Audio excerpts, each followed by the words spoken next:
ദൈവം കഴുതയെ ഉണ്ടാക്കിയിട്ട് പറഞ്ഞു, നിന്റെ പേര് കഴുത എന്നായിരിക്കും. ദിവസം മുഴുവൻ നീ അധ്വാനിക്കുന്നവനായിരിക്കും. ഭാരമേറിയ ചുമടുകൾ ചുമക്കുന്നതായിരിക്കും നിന്റെ പ്രധാന പണി. എല്ലുകളായിരിക്കും നിന്റെ ഭക്ഷണം. നീ 50 കൊല്ലം ജീവിക്കും. കഴുത പറഞ്ഞു, 50 കൊല്ലം ഇങ്ങനെ ജീവിക്കുന്നത് വലിയ കഷ്ടമാണ്. അതുകൊണ്ട് എനിക്ക് 25 കൊല്ലത്തെ ആയുസ് മതി. ദൈവം കഴുതയുടെ ആഗ്രഹം സാധിച്ചു കൊടുത്തു. പിന്നീട് ദൈവം പട്ടിയെ ഉണ്ടാക്കിയിട്ട് പറഞ്ഞു, നിന്റെ പേര് പട്ടി എന്നായിരിക്കും. വീടുകാവലായിരിക്കും നിന്റെ പ്രധാന ജോലി. മനുഷ്യന്റെ ഏറ്റവും വലിയ സുഹൃത്തായിരിക്കും നീ. മിച്ചം വരുന്ന ഭക്ഷണ സാധനങ്ങളായിരിക്കും പലപ്പോഴും നിനക്ക് ലഭിക്കുന്നത്. നീ 30 കൊല്ലം ജീവിക്കും. പട്ടി പറഞ്ഞു, 30 കൊല്ലം ഇങ്ങനെ ജീവിക്കുന്നത് വളരെ പ്രയാസമേറിയ കാര്യമാണ്. അതുകൊണ്ട് എനിക്ക് 15 കൊല്ലത്തെ ആയുസ് മതി. ദൈവം അതും സമ്മതിച്ചു. അടുത്തതായി ദൈവം കുരങ്ങനെയാണ് ഉണ്ടാക്കിയത്. എന്നിട്ട് കുരങ്ങനോട് പറഞ്ഞു, നിന്റെ പേര് കുരങ്ങ് എന്നായിരിക്കും. മരച്ചില്ലകളിൽ കൂടി നീ ചാടി ചാടി നടക്കും. മറ്റുള്ളവർക്ക് നിന്റെ അഭ്യാസങ്ങൾ കണ്ട് ചിരിക്കാനാവും. നീ 30 കൊല്ലം ജീവിക്കും.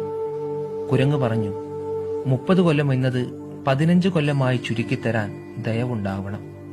ദൈവം അതും സമ്മതിച്ചു.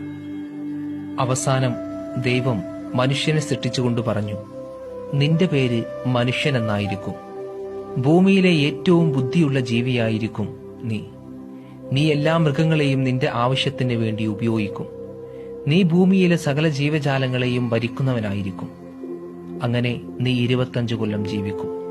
മനുഷ്യൻ പറഞ്ഞു, 25 കൊല്ലം എന്ന് പറയുന്നത് വളരെ ചെറിയ കാലയളവാണ്. അതുകൊണ്ട് കഴുത വേണ്ട എന്ന് പറഞ്ഞ 25 കൊല്ലവും, പട്ടി വേണ്ട എന്ന് പറഞ്ഞ 15 കൊല്ലവും, കുരങ്ങൻ വേണ്ട എന്ന് പറഞ്ഞ 15 കൊല്ലവും എനിക്ക് തരുവാൻ ദയവുണ്ടാകണം. ദൈവം അതും സമ്മതിച്ചു. അങ്ങനെ മനുഷ്യൻ തന്റെ ജീവിതത്തിൽ ആദ്യത്തെ 25 കൊല്ലം മനുഷ്യനായി തന്നെ ജീവിക്കുന്നു. പിന്നീട് കല്യാണം കഴിച്ച് ജീവിതഭാരങ്ങൾ ചുമന്ന് കഴുതയെപ്പോലെ അധ്വാനിച്ച് അടുത്ത 25 കൊല്ലം ജീവിക്കുന്നു.